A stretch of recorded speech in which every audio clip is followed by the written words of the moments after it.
calor. Bom, mas vamos lá. Quem também tá mandando lá em Doha, no Catar, é o treinador Tite, o Adenor. Isso porque a grande dúvida, a gente falou ontem sobre isso aqui, é em relação ao Alexandre na lateral esquerda.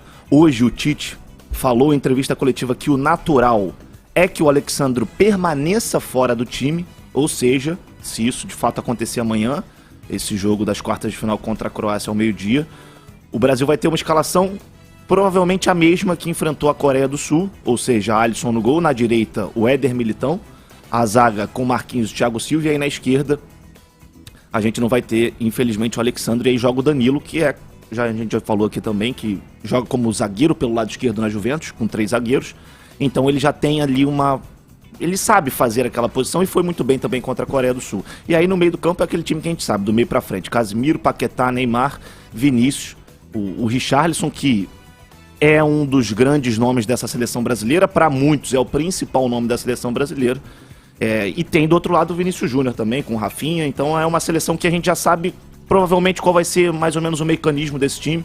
Só que o jogo contra a Croácia, o Tite falou sobre isso, né, na coletiva, é um jogo diferente. A Croácia não é uma seleção que vá se abrir, dá pra dizer assim, como a Coreia se abriu contra o Brasil. Não é um time que vai de peito aberto pra tentar fazer gol. Pelo contrário, vai jogar lá atrás. O Brasil vai ter que ter criatividade, vai ter que criar alternativas para conseguir furar o bloqueio da Croácia. Lembrando que Brasil e Croácia, na história das Copas, 3 confrontos, 3 vitórias brasileiras, apenas 1 gol sofrido pela seleção brasileira. Então dá pra gente dizer que o retrospecto é bom. Acho que todos nós brasileiros estamos confiantes. Resta essa dúvida, e o Tite falou que vai definir amanhã, mas já deu indício de que o Alexandre não deve pro jogo. Obrigado, Flávio, pela participação.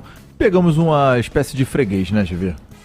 Aquela história, com todo respeito, que você não vai respeitar quando você fala isso, mas com todo respeito à Croácia. Deixa eu só agradecer o Flávio Amêndola, que estava lá ontem cantando High School Musical. Muito obrigado, tá, jovem? Até já nos Donos da Bola. Pegamos uma seleção europeia? É uma seleção europeia. Mas... Se eu fosse jogador, se eu estivesse lá na seleção, eu ia manter naturalmente essa postura de, poxa, a gente tem que respeitar a Croácia, tem jogadores, né? Ontem eu dei um print aqui, vou tentar recuperar, para passar pro pessoal de casa o nível da seleção croata, né? Por exemplo, o goleiro é goleiro do Dinamo de Zagreb. Não é um time gigante, mas é um time que tem muita tradição ali no leste europeu, entre Champions todo ano. Joga Champions todo ano. A zaga é formada por jogadores do RB Leipzig, que é o Red Bull deles, que é grande, da Alemanha.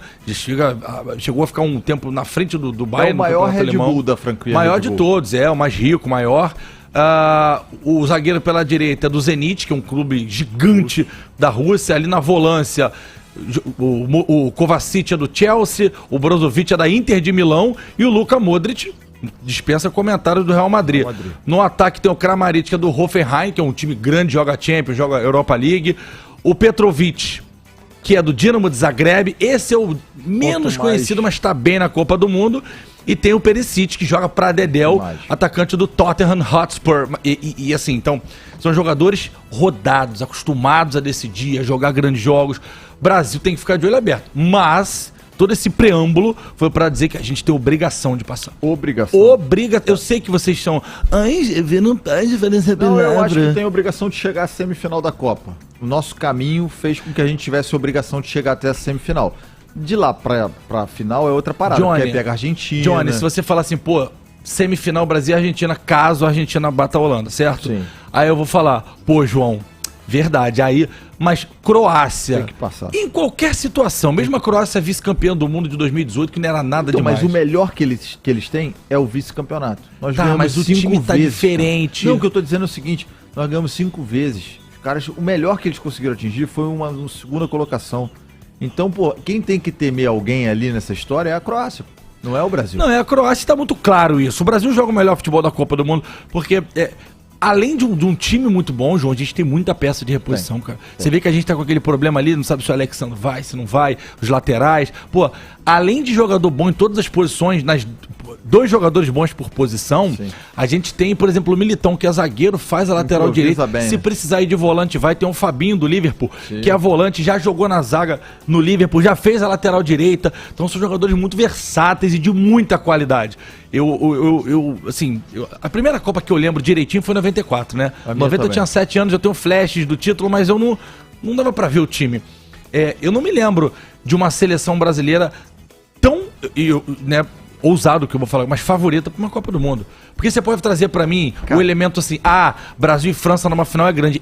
Cara, mas é uma França que tá sem Kimpembe, Nkunku, que tá sem o Pogba, Kanté. que tá sem o Kanté, que tá sem o Benzema, que tá sem o... Só aí, meu camarada. Cara, Já são falou meio 6 time. jogadores, 5 titulares de uma França que tá bem. Se essa França tá completinha, beleza. Mas o Brasil hoje, se você fazer um raio-x, que é aquele quadro que às vezes a gente faz lá no Donos da Bola, Sim, mano a sim. mano, né? Sim, mano a Raio-x mano. era Na na outra. Esporte Interativo, Cara, a gente sobra. Se for fazer dos 26, a gente sobra muito. Porque o nosso banco, os caras do nosso banco, seriam titulares em 90% das seleções. De novo, então vamos lá. Essa afirmação sua é forte e é boa.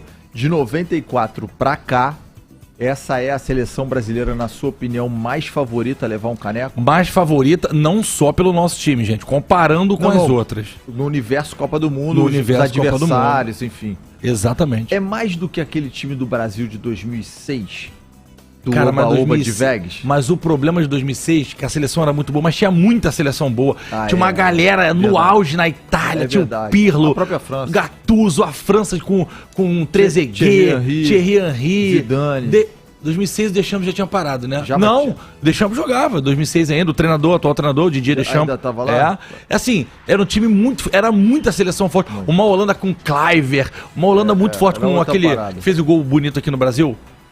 Van Persie? Van Persie, era muita gente boa, sabe? Sim. Então, o meu ponto quando eu falo isso é, comparando com as outras, a gente leva muito... Pô, Argentina, Messi.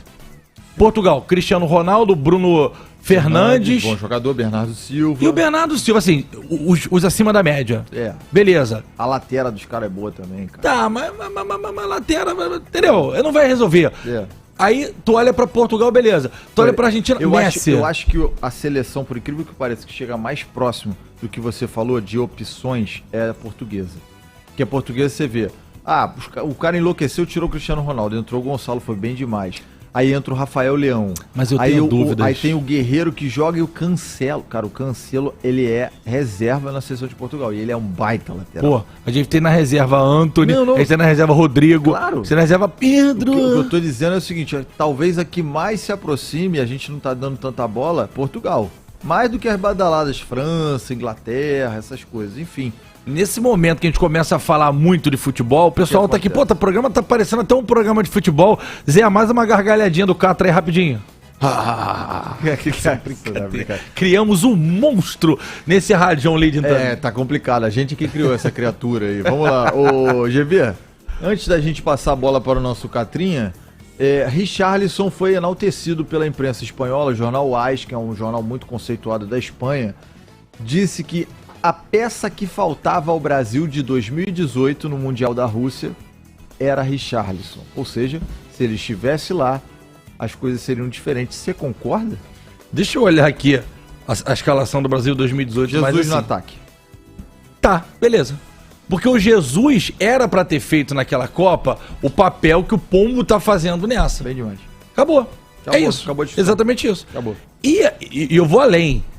Esse ano a gente tem 2 dessas peças, porque a gente tem o Pedro no banco de reservas, não vai jogar provavelmente, né? A não ser que tenha uma situação um pouco fora da caixa, mas o Pedro é um cara que poderia estar fazendo diferença também. Tá no campo da suposição, GV. Você é evidente? Não sou